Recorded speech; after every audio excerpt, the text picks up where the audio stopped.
Hi, I'm Scott Sackett. I am continuing with another video about artists I think you should study.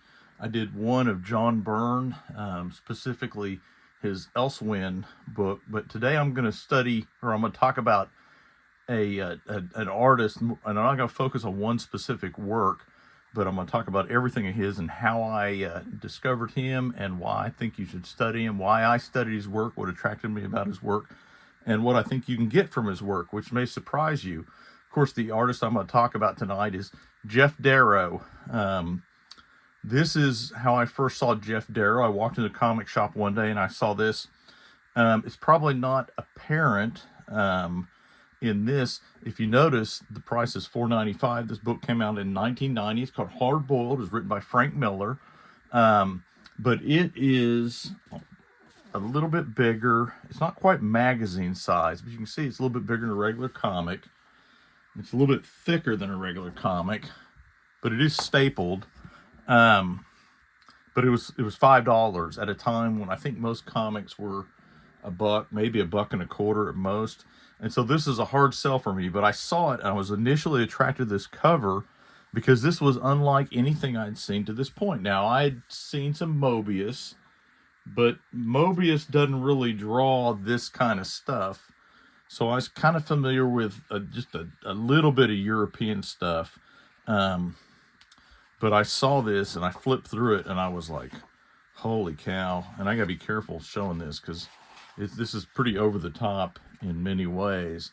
But I was blown away by this. And so I spent what was the equivalent of like 3 or 4 comics at the time to purchase this. I never saw, this is issue 1, it's 1 of 3. I never saw the other 2 on the shelf. But I loved it. I mean, just this detail, and that's what a lot of people focus on Geof Darrow, is all this detail he puts into stuff. But that really wasn't what attracted me to Darrow initially. Well, I think that's what attracted me, is that cover with all the car blowing apart and stuff. But it wasn't what made me really interested in studying his work. I was attracted to that. So I saw this, bought it.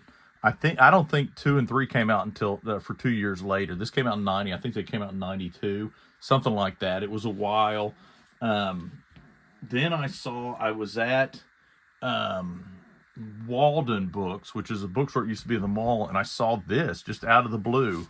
Saw the spine of it, hard boiled, and it was collected, and it's by Dell Graphic Novel. I don't even know who that is, but it's all the issues.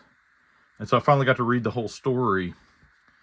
And what really attracted me to Darrow's work, beyond all the detail, which everyone wows about, obviously, and that's good, but I loved his line work. I loved in the 90s, Jim Lee, who I think is a great artist, was doing his very crosshatch stuff, and here comes Darrow with this very liney, and to me this seemed different. It really held a lot of appeal for me. I love this last panel. Let me see if I can see.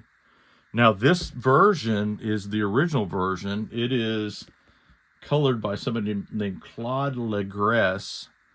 But this has actually been recolored by Dave Stewart later, not too long ago, several years ago, but a long time after this. Now, this came out in the 90s, $15. I snapped this up, and this is, I read this. I mean, I just love this. I love how he does the wrinkles, everything. I thought it was really cool.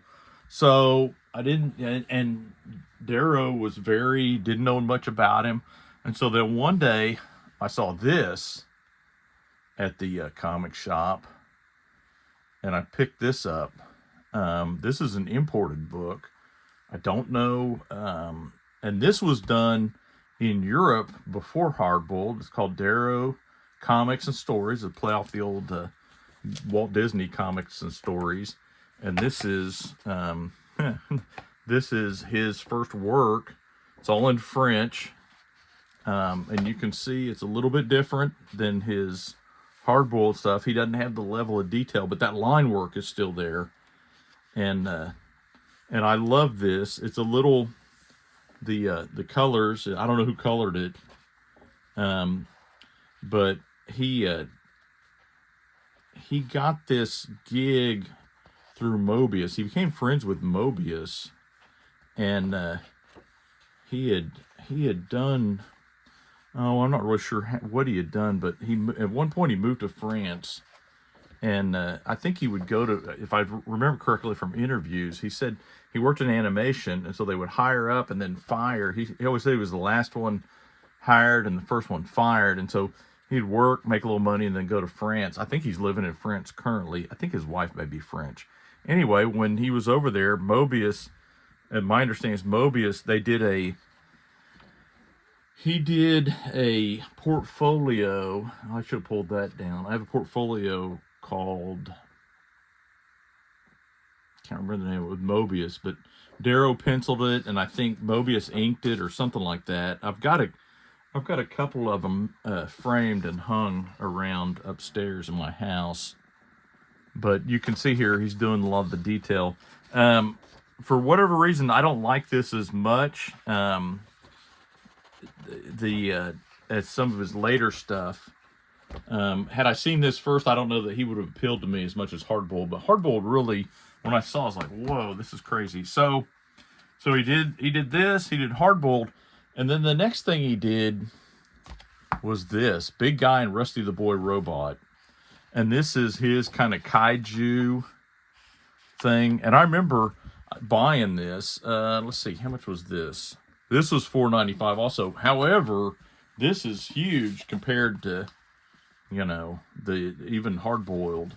It's a lot bigger. You kind of get this big oversized thing. And it's just cool. And again, I like the detail is cool, obviously. But what I really liked is the line work, how he would do the wrinkles in the suits. And that's really the stuff that I glommed onto early on and what appealed to me.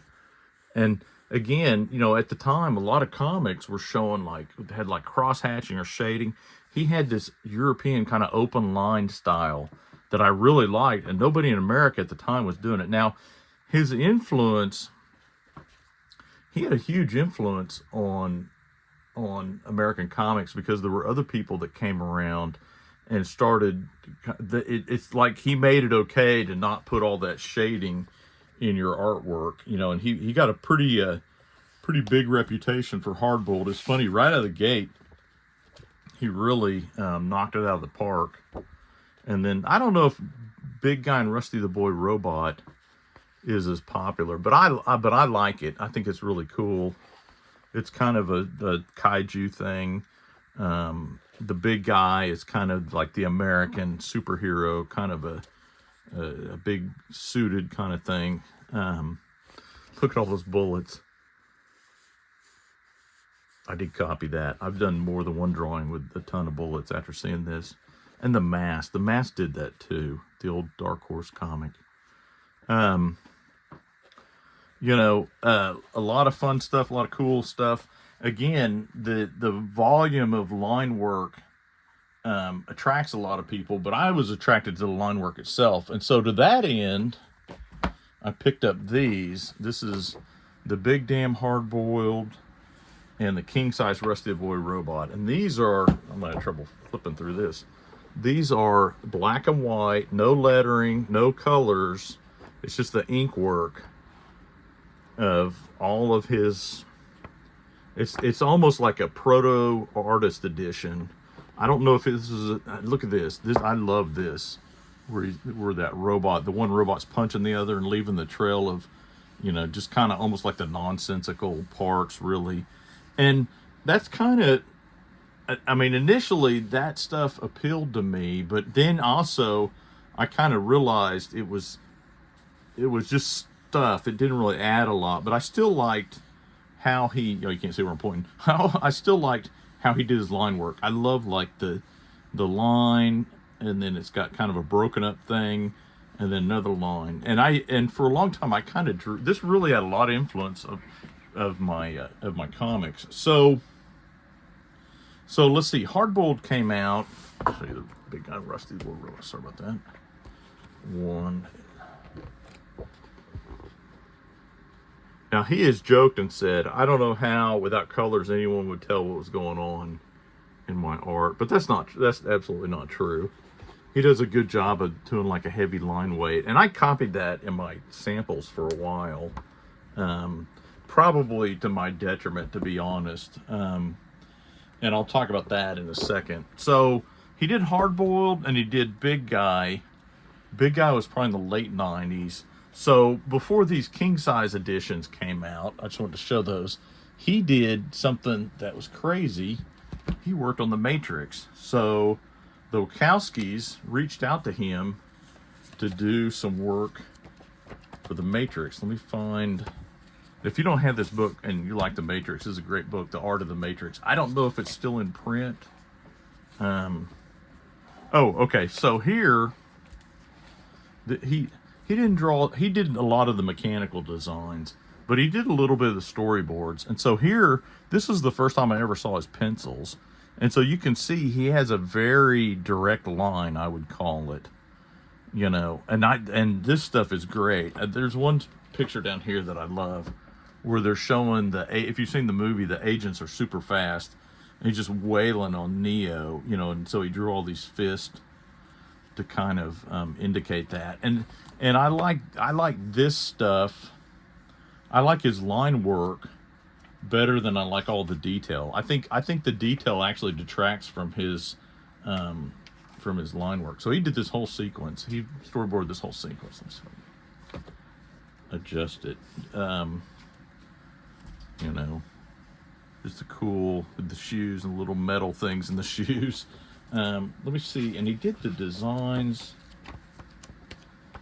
Oh, concept design. Oh, here we go. Oh, this is going to be hard to see because it's a fold out. But he did all the mechanical designs.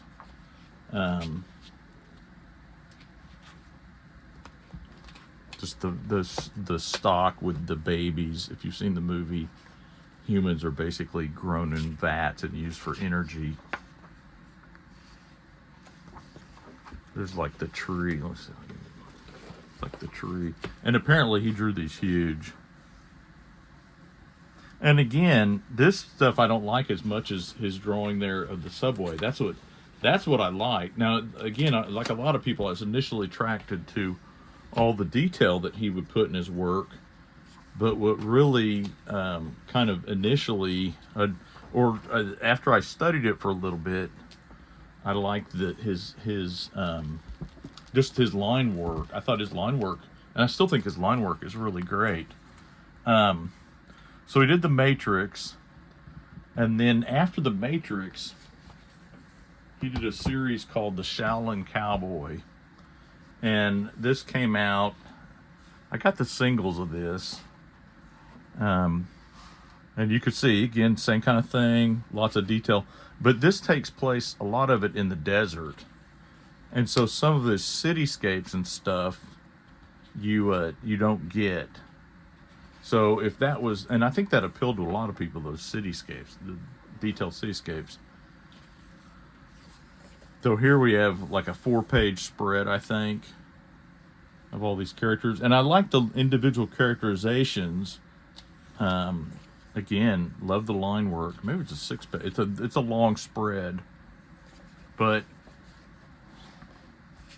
again, we got the page all spread. This is what I like. I think this is how he draws the shirt that's kind of folded up, and this handkerchief around the cowboy's neck, and his hat. You know, I don't need the super detail stuff. Kind of leaves me cold, honestly. Like I said, originally I liked it, but when you read a lot of it like that, it tends to be a little exhausting. This is cool. Where he's flipping through the air, and I read this, and I thought it was cool. This is called Star Trek. It's the first miniseries that he did, and he would do a miniseries, I think, every year. And I got a little overwhelmed with it. When I talked about John Byrne, I never get bored of looking at John Byrne. This got this it's just there's too much, you know.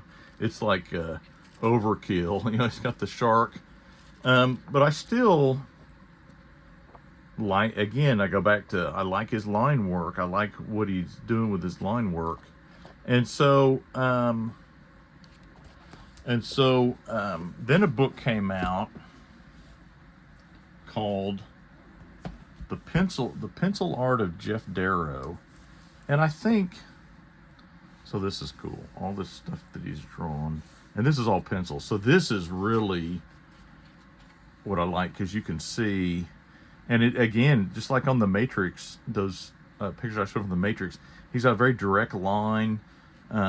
It's I don't know if he works on roughs on a light box or he just draws real light or if he just draws direct like that. But I just love this. He indicates, he doesn't shade, so he kind of indicates what would be shading by some lines and maybe like line thicknesses and stuff. And I I like that. I like that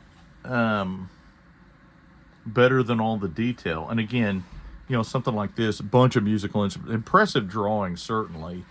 But I'm like more like this kind of stuff where it's just this character, and he's got you can see the seam of his pants, and Geof Darrow was one of the first people that I saw that would draw people, even like civilians in suits and stuff, and he'd put the line in their pants and he'd put kind of some of the wrinkles in it, and he's had a real good way of showing that again, like I said, really appealed to me. Huge drawing. I wish there was sizes were printed on there. Print on here. Okay, so this is a drawing that was from that Comics and Stories book. I'm not sure why it seemed right there, but it looks like he drew it on 2 pieces of paper. I think this was a band cover, like a for an album of some sort. I like this is the kind of stuff I like, where he's got it's a little weird with the cats for fingers, but it's cool. I remember he did 2 magic cards back in the 90s before he did the Matrix stuff. I don't know if they're in here or not. But I remember seeing, because one of the local comic shops had the original art for one of them, and it was really cool to see. Oh, here it is. Yeah, it was. It's this one. See, yeah, it's this one. I don't know what card that is, but and that's probably about the size of the art, if I remember correctly. It may have been a little bit bigger than that. I like. Well, again, I like his line work. I don't know how many times I can say that. Let me flip through here. And so I kind of got tired of Shell and Cowboy. I picked up the second series in singles, and it was really more walking around the desert, and I was just like, he didn't. It's not that I don't. Not too worried about his art changing if I like his art, but his story. To me, got a little bit stale. This is cool. I wish he, maybe in the back it tells what all this stuff is for. I'm sure a lot of the stuff is commissions. He's very popular. That's cool. But Madman. I remember this was a Madman cover. I remember that. I was reading Madman back in the day. Oh, from '95, not for sale. He must have had this at a con.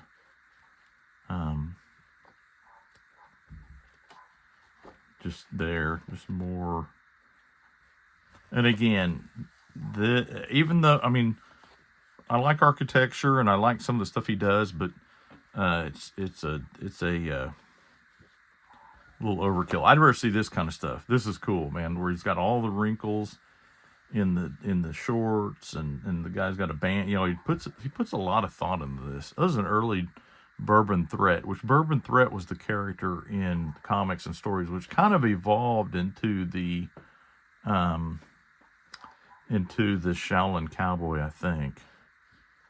And there were some Bourbon Threat stories in some other books, a couple like short little things. He didn't before the Matrix. He didn't do a lot of comic work. He would do like some covers here and there, you know.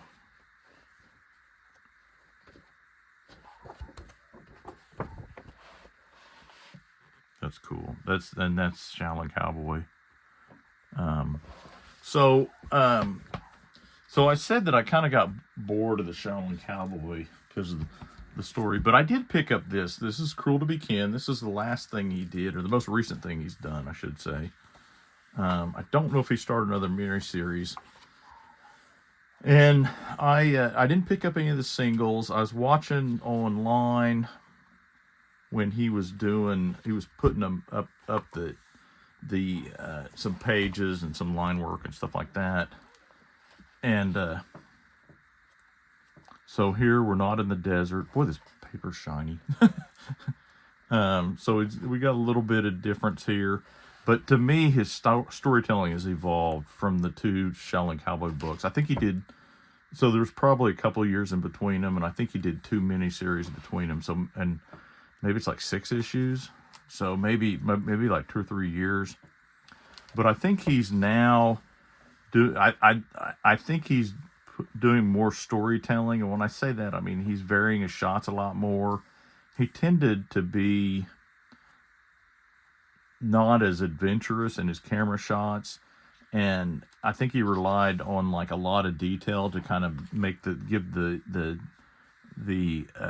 work some pop. But this last miniseries seems like he's kind of moved away from that, or he kind of evolved from that a little bit. And so we see, here's a down shot, and there's still some side shots, of course. I mean, that's a comic book staple. But I feel like his work has really gotten better between the two miniseries. Again, though, it's a lot of craziness. And I don't know, what is the story? Who knows? Lots of shooting. I'm sure there's a story in here. And I read it when I got it, but I couldn't tell you what was going on. Because I think all the Shaolin Cowboy stuff is all one long story. It kind of goes back to in the first one. He ate a crab, and then the crabs, or ate a family of crabs at a seafood buffet, and the surviving crab was trying to get revenge on him or something like that. But again, shots like this, he didn't really do a whole lot of that kind. And what I mean is like a foreground, middle ground, background. He didn't do a whole lot of that. It tended to be side shots. I haven't compared it panel by panel, but I think it's a definite evolution in his storytelling. Something like this. I mean, that's a cool panel. And to me, it seems like he's dialed his detail back just a hair. Not that he's gotten lazy, but old Geof Darrow of several years ago, he would have put a ton of wrinkles on Shaolin Cowboy's pants and shirt there. And it seems like he's kind of restrained himself a little bit. And I think that's good. And he still, it looks like his work, he still has plenty of detail. It's just, like I said, a little more restrained. He's always been good at action stuff, but I think he's gotten a lot better at moving the camera around. Anyway, so this is some of the Geof Darrow stuff I have. Like I said, I got a few other things, but if you're unfamiliar with him, I would recommend getting Hard Boiled. You can get Hard Boiled. I believe it's still in print. And his work really had a lot of influence. This is his daughter. His daughter did this. I think it's an alternate cover. I think his daughter has a series coming out from Dark Horse. I wish I knew what the name of it is, but I think she's a great artist. I like her work. She's different from him, but similar to him. But sorry, my headphone fell out. Anyway, I'm at the end anyway. But anyway, that's kind of Geof Darrow. One of the things that I learned from buying his work and looking at his work, um, I like how he does line work, but I also realized that as an artist, there's artists. As an artist, when you look at other artists' work, it kind of falls into a couple categories, or at least with me. One is artists I don't like at all, so I don't buy their stuff or whatever. Then there's artists that I like, but I don't want to draw like. And I would kind of lump Darrow in that category. And it's not a knock on him. It's just I don't feel like the visual language he's using fits in what I'm trying to do necessarily. Um, and I was confused about that for a long time because my thought was like, if you're an artist, you should assimilate all of the art that you like. In other words, if there's an artist that you like, you should like incorporate something of theirs, analyze what they like, and incorporate it.